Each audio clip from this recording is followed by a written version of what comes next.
Benvenuti, oggi è venerdì 2 maggio 2025. Il sole sorge alle 6.05 e tramonta alle 19.49. La luna si leva alle 9.49 e cala a mezzanotte 57.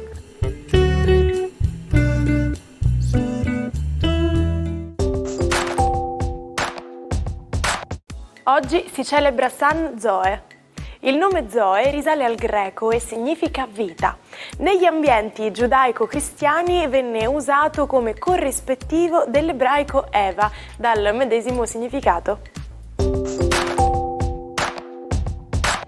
Strano a dirsi, ma molti paesi fanno grande affidamento sul tonno, non solo per arricchire il loro menù, ma anche per dare impulso all'economia. Ecco perché ogni 2 maggio si tiene la Giornata Mondiale del Tonno, un appuntamento fissato dalle Nazioni Unite nel 2011 che si impegna a mantenere la pesca del tonno tra le più sostenibili al mondo. David Beckham celebra oggi 50 anni. Considerato uno dei migliori centrocampisti inglesi, è stato candidato 6 volte al Pallone d'Oro.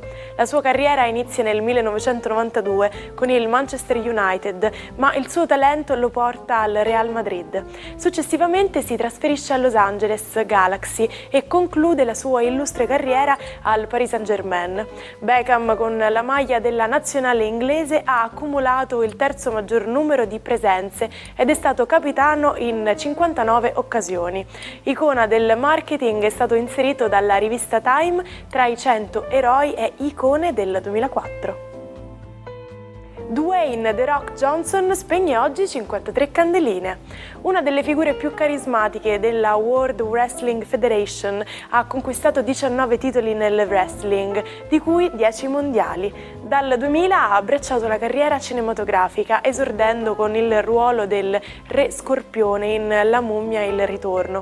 Da allora ha recitato in successi come la serie di Jumanji e Fast and Furious. Nel 2015 è stato l'attore più pagato al mondo secondo Forbes, con guadagni di 65 milioni di dollari. Donatella Versace compie oggi 70 anni. Celebre stilista italiana, è diventata il volto e la reggente del marchio Versace dopo la tragica scomparsa del fratello Gianni nel 1997. Vicepresidente del gruppo e detentrice del 20% delle quote, Donatella ha contribuito a portare in alto la bandiera del Made in Italy, rinnovando l'eredità del fondatore.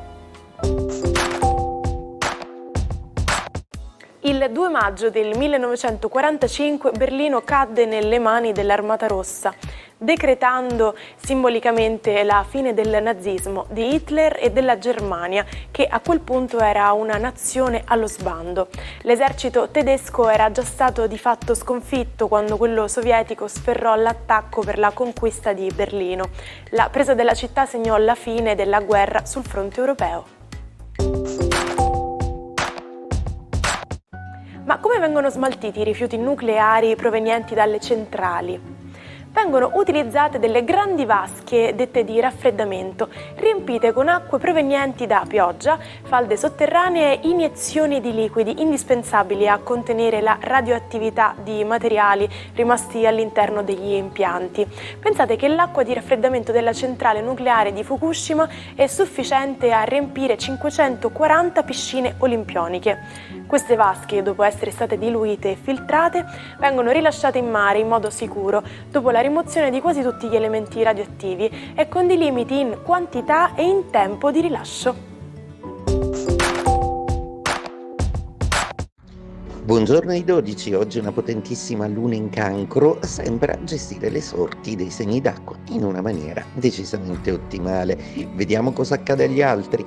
Ariete, per voi è una luna di quadratura, una luna un po' impegnativa, proprio perché non andando troppo d'accordo con Venere e con Nettuno vi lascio un po' insoddisfatti sentimentalmente. Cercate comunque di trovare il dialogo con il partner. Toro, la giornata di oggi è una giornata a voi congeniale. La luna in perfetto accordo con il sole che ospitate nei vostri gradi vi dà forza, energia e decisionismo.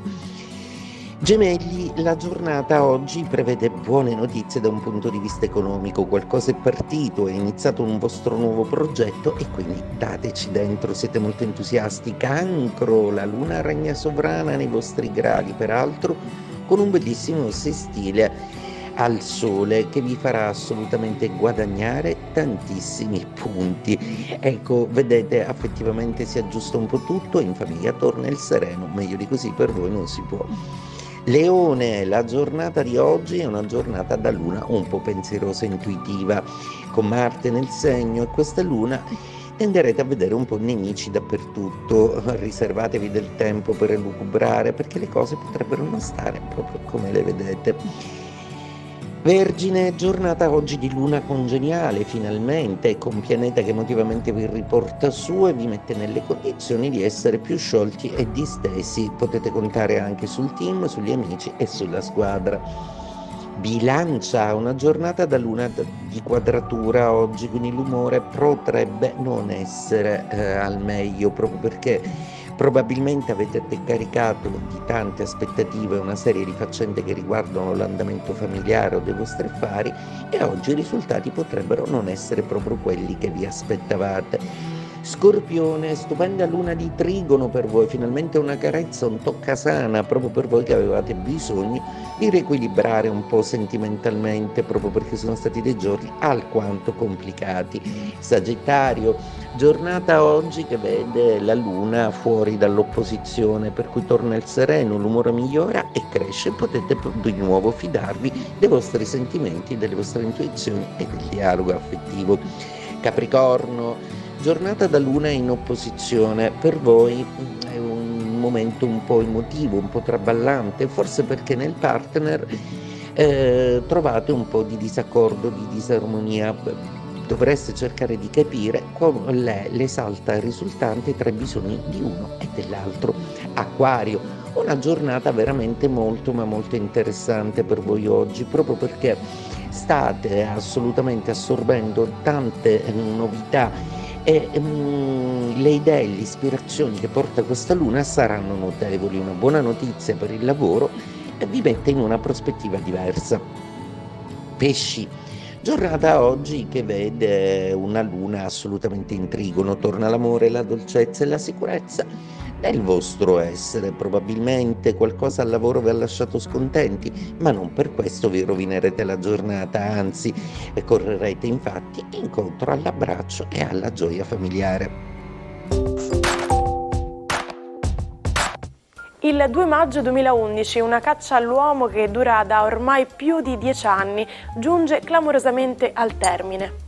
Osama Bin Laden, la mente dell'attentato al World Trade Center dell'11 settembre 2001, la preda più ambita e pericolosa al mondo per gli USA, viene stretto in un tranello mortale. 40 minuti più tardi l'operazione delle forze speciali poteva dirsi conclusa con l'uccisione del cosiddetto sceicco del terrore.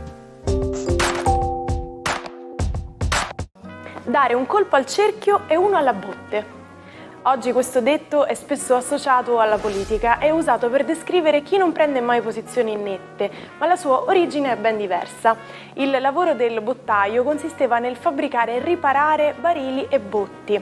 Per costruirne uno perfetto, il bottaio doveva essere abile nel bilanciare l'azione del martello. Colpiva il cerchio di ferro per stringerlo attorno al barile e contemporaneamente doveva dare qualche colpo alle doghe di legno per assicurarsi che rimanessero ben salde. Questo delicato equilibrio era essenziale. Col tempo questa espressione ha trovato nuova vita nel linguaggio comune, dove è diventata sinonimo della capacità di sapersi destreggiare tra due estremi.